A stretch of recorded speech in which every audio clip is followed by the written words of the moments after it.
Arba, teman perjalananmu menuju hidup bermakna. Yaitu mengenal definisi pendidikan. Mengenal definisi pendidikan.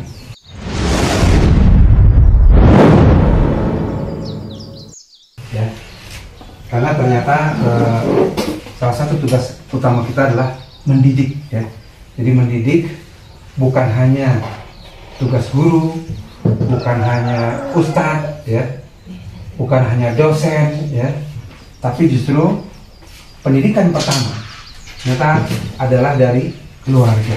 Ya, madrasah pertama anak adalah dari keluarga, bahkan dominan dari ibunya sebenarnya, ya, yang lebih banyak berinteraksi dengan anak. Ya, kadang ya ayahnya mungkin baru pulang maghrib atau baru pulang malam, ya, atau kadang keluar kota dan lain-lain, sehingga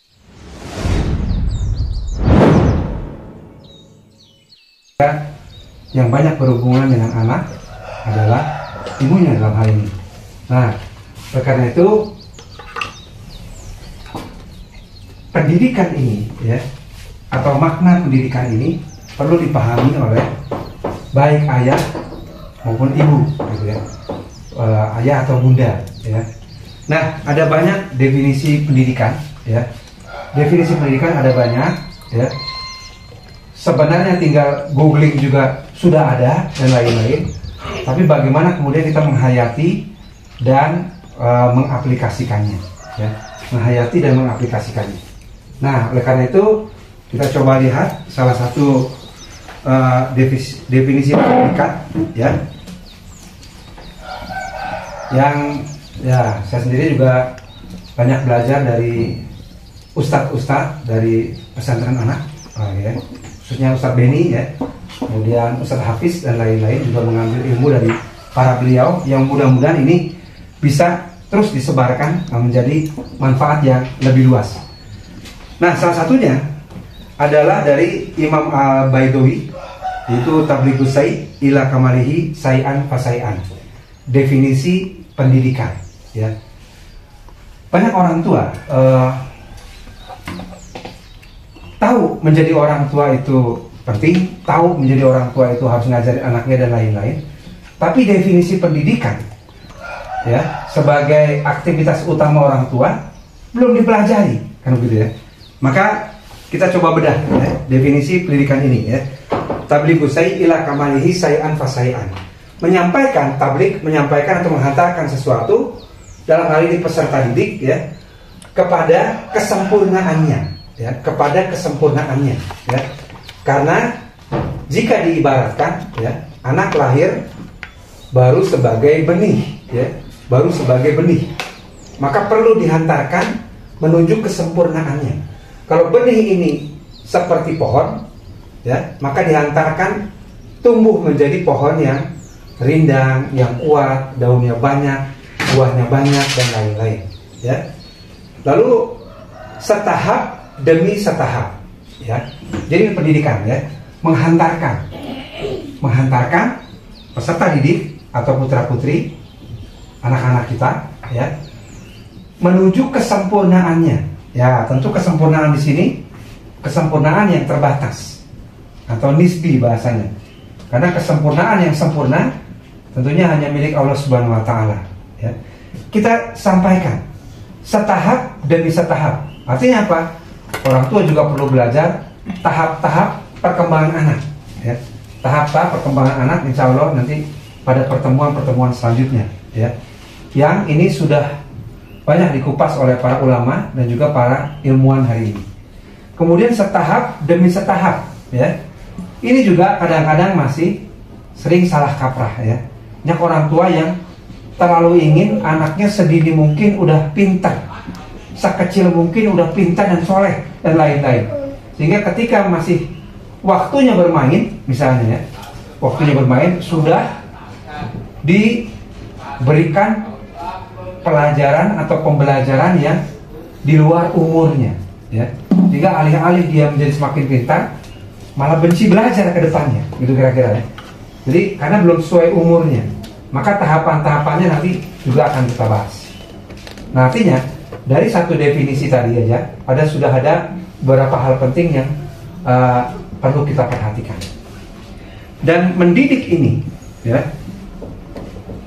kalau di bahasa Arab kan, ya, kemudian di bahasa Indonesia kan kembali, itu ada beberapa. Ya. Hari ini atau kemarin pada beberapa kesempatan parenting, itu kalau orang tua ditanya, siapakah yang mendidik anak-anak, atau pendidikan itu tanggung jawab siapa ya? Jawabannya guru, ya. Itu tanggung jawab sekolah dan lain-lain, ya. Padahal ada pembagiannya, ya. Maka kita mengenal dalam bahasa Arab itu ada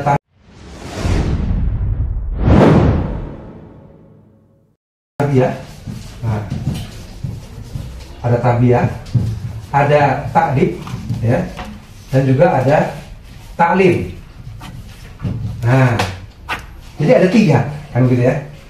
Jadi kadangkala ya, ketika kita memaknai pendidikan dalam arti sempit saja, ya, seakan-akan itu ini udah tugas sekolah, ini mah tugas madrasah, tugas PAUD. Nah, misalnya kan kita udah bayar dan lain-lain. Padahal ada 3 bagian besar ini. Nah, 3 bagian besar ini untuk keluarga, orang tua, guru, ustadz, ya, pihak sekolah dan lain-lain, itu berbagi tugas, ya. Tarbiyah ini pengertiannya adalah menumbuh kembangkan potensi fitrah. Nah, menumbuh kembangkan potensi fitrah. Nah, manusia ini dilahirkan sesuai dengan fitrah-fitrahnya, ya. Artinya setiap manusia lahir, ya, setiap ruh yang kemudian ditiupkan dalam janin ibu, kemudian lahir sebagai manusia, itu sudah membawa fitrah-fitrahnya, ya.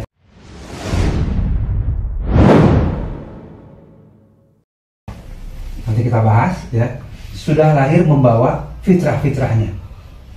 Yang kedua, ta'dib, yaitu menumbuh kembangkan, ya, juga mengajarkan. Jadi ini dari dalam, ya, sudah ada potensi kebaikan dalam fitrah kita, juga potensi-potensi kebaikan yang dari ajaran agama, ya. Jadi ini dari dalam keluar dan dari luar ke dalam, ya. Ada ajaran Quran, ya, ajaran sunnah yang mengajarkan kebaikan pada manusia dari luar ke dalam, dan juga ada sudah potensi kebaikan dari dalam diri manusia, ya.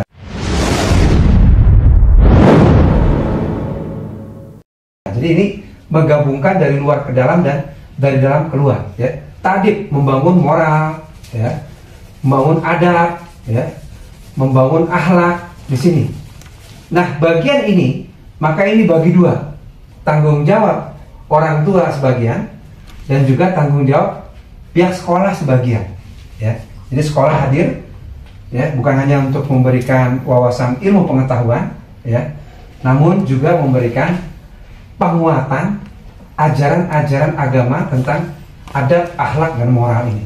Maka ini ta'dib, ya. Jadi ketika orang tua semakin paham, oh pendidikan, ya, bukan hanya ngasih buku, bukan hanya nemenin ngerjain PR, ya, bukan hanya nyekolahin, bukan hanya kasih alat-alat tulis dan lain-lain, tapi selengkap ini. Ada tarbiyah, ta'dib dan taklim. Nah, taklim ini adalah wawasan ilmu pengetahuan yang anak akan gunakan untuk kehidupannya, ya, untuk mengembangkan potensi-potensi bakatnya. Nah, ini taklim. Maka ini dominan tugas guru, dominan tugas sekolah atau madrasah, ya, mahat, ya, atau kutab, ya. Artinya ada lembaga-lembaga pendidikan yang kemudian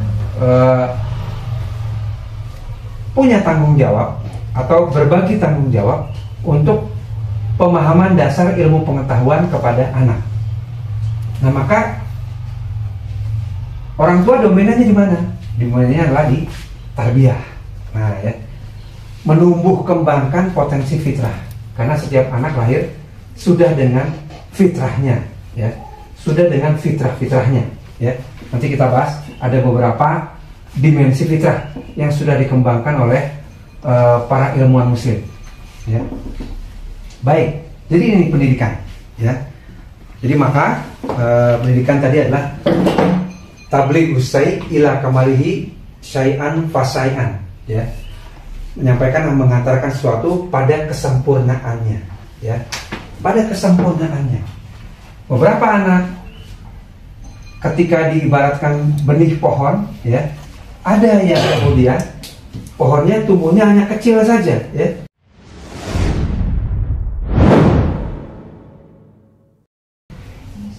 Pendampingannya kurang, dorongan belajarnya kurang, dan lain-lain. Sehingga dia tumbuh menjadi dewasa, tapi kalau ibarat pohon itu kerdil, gitu ya. Tidak berkembang seluruh tadi dimensi akalnya, dimensi kolbunya, dan lain-lain. Namun beberapa anak lain, itu dari sejak pemuda aja sudah menunjukkan perkembangan yang luar biasa. Dia akan tumbuh menjadi pohon yang besar ketika mendapatkan tarbiyah, takdib, taklim yang baik. Potensi fitrahnya tumbuh dengan sempurna, kecerdasannya, akalnya, hatinya, kolbunya tumbuh dengan sempurna. Dan kesempurnaan ini kemudian digambarkan dengan buah-buahan. Maka bukan hanya dia bisa tumbuh mandiri sendiri, cari makan sendiri melalui akarnya, namun buahnya ini memberikan manfaat bagi lingkungan sekitarnya. Nah, inilah tadi tujuan dari parenting. Tarbiyah, menumbuh kembangkan potensi fitrahnya. Anak punya potensi otaknya cerdas. Anak punya potensi hatinya bersih dan baik, ya. Anak punya potensi sesuai bakat-bakatnya. Ketika itu berkembang dengan baik, maka anak akan mampu mendapatkan good life-nya yang tadi. Nah, mendapatkan good life-nya. Nah, ini dia. Jadi salah satu tugas kita nantinya sebagai penyuluh pengasuhan adalah mengingatkan para orang tua, ya, juga para guru-guru dan lain-lain tentang pembagian peran-peran pendidikan ini, ya.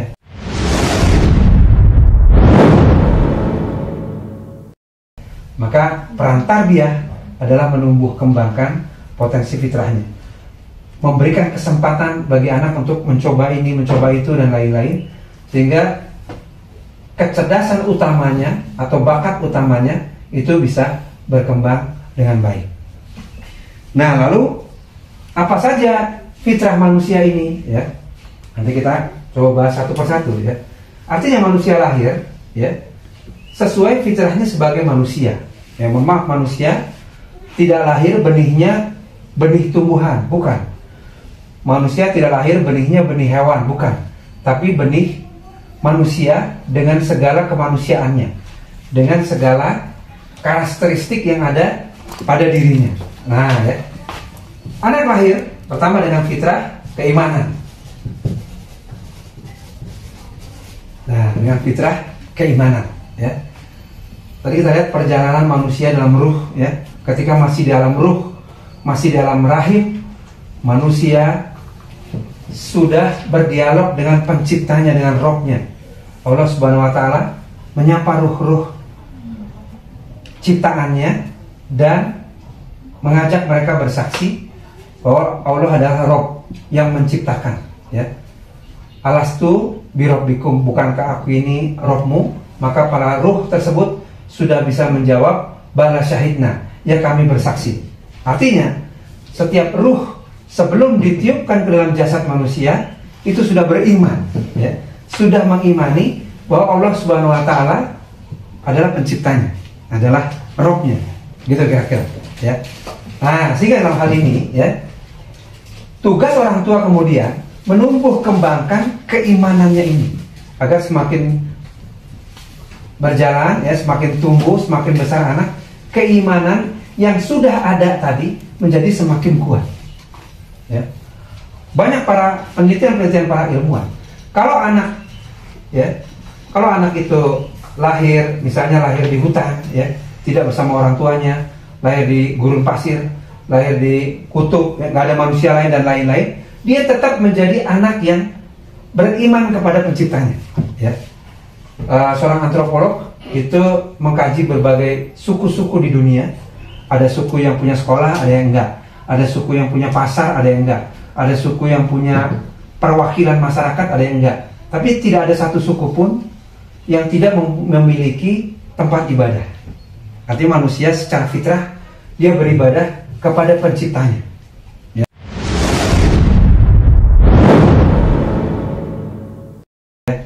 Kalau bahasa kitanya, manusia lahir bertauhid, sudah mengenal siapa penciptanya. Ini fitrah keimanan. Ya. Pendekatan orang tua yang baik akan mampu menumbuh kembangkan fitrah keimanannya, ya, fitrah tauhidnya, ya. Maka di sini orang tua perlu, ya, terus memberikan pendampingan agar kemudian keimanan anak terus berkembang, terus menguat, gitu ya. Kemudian kita coba kupas lagi fitrah-fitrah lainnya. Ada fitrah bakat dan kepemimpinan, ya. Ini awalnya semua disusun oleh ulama besar Imam Al-Ghazali yang juga disebut psikolog muslim pertama, gitu ya. Kemudian ada fitrah belajar. Manusia itu terlahir sebagai makhluk pembelajar, ya, atau makhluk pedagogik disebutnya, ya. Makhluk pedagogik, makhluk yang bisa mengajar dan juga bisa belajar, ya. Kemudian ada fitrah, ya, individualitas dan sosialitas. Nah, artinya manusia adalah makhluk individu dan juga makhluk sosial, ya. Pengasuhan yang baik, ya, akan membuat anak percaya diri sebagai individu, ya, punya self konsep yang baik dan juga mampu bersosialisasi baik di lingkungannya, ya. Di lingkungannya dia tidak menjadi orang yang jahil, ya, orang yang ditakuti, orang yang dikhawatirkan kedatangannya, enggak. Dia hadir di lingkungannya happy, kan gitu, ya. Kemudian dia juga ada fitrah jasmani, ya. Manusia lahir sebagai manusia yang sempurna, berjalan di atas dua kaki dan lain-lain. Maka pengasuhan yang baik akan memuatkan jasmani anak, ya. Kemudian ada fitrah seksualitas, ya. Nah, manusia lahir hanya sebagai laki-laki dan atau perempuan, gitu, ya. Tidak ada yang ketiga. Nah, ya, hari ini banyak yang ketiga, nggak laki nggak perempuan, gitu, ya. Maka membingungkan, ya, membingungkan. Jadi manusia difitrahkan hanya ada dua jenis kelamin, ya. Lalu, ada fitrah estetika dan bahasa. Estetika dan bahasa. Dan lalu ada fitrah perkembangan. Nah, gitu, ya. Jadi artinya tarbiyah atau parenting pada intinya adalah menumbuh kembangkan fitrah ini. Kenapa perlu ditumbuh kembangkan? Agar anak mampu nanti hidup mandiri dengan bakatnya yang berkembang, dengan gairah belajarnya yang berkembang, dengan individualitasnya yang baik. Dia mampu menghayati dirinya sebagai individu, juga sebagai makhluk sosial, dengan jasmaninya yang sehat, kemudian seksualitasnya yang baik. Maka yang laki-laki, arijal atau anisa, nih, laki-laki dia akan tumbuh fitrahnya, fitrah keayahannya akan tumbuh, ya, karena dia insya Allah akan menjadi seorang ayah. Dan perempuan ketika pengasuhannya baik, maka fitrah kebundaannya juga akan tumbuh, gitu, ya. Lalu manusia adalah makhluk pencinta keindahan, estetikan bahasa, dan fitrah perkembangan, tumbuh sempurna dengan baik. Jadi inilah gambarannya kira-kira, ya. Pengasuhan yang baik akan memampukan anak membangun good life-nya, menjadi pohon yang rindang, batangnya kuat, ya. Bukan hanya batang kuat, daunnya rimbun dan berbuah. Buah adalah analogi dari dia dapat memberikan manfaat bagi lingkungannya. Maka yang disebut dengan mission of life. Nah, tujuan untuk menjadi manusia yang bermanfaat, ya. Namun kita melihat hari ini ada yang tumbuhnya kerdil, ada yang tarbiyahnya tidak sempurna, menjadi ada daunnya tapi pendek, ya. Ada daunnya tapi tidak berbuah, ya. Atau batangnya tinggi tapi tidak berdaun dan lain-lain. Maka rangkaian ini, ya. Nah, menjadi sesuatu yang perlu dipahami oleh para orang tua, ya. Para orang tua perlu memahami sehingga sama-sama ya dengan para orang tua lain saling mengingatkan untuk membangun tarbiyah, takdib dan taklimnya menjadi lebih baik. Oke, kita jeda dulu videonya. Baik. Nah, belajar ini, belajar itu, belajar ini, belajar itu dan lain-lain, sehingga justru pembelajaran yang paling penting, yang utamanya justru kemudian menjadi terlewat. Nah, oleh karena itu orang tua dan pihak sekolah ini beriringan bersama memberikan taklim yang baik sehingga seluruh potensi fitrah ini kemudian bisa berkembang dengan baik. Arba, teman perjalananmu menuju hidup bermakna. Bismillah. Pak Febri, paket pembelajaran hibrida ini terwujud atas sinergi dan kerjasama dengan Departemen Sosiologi Unpad.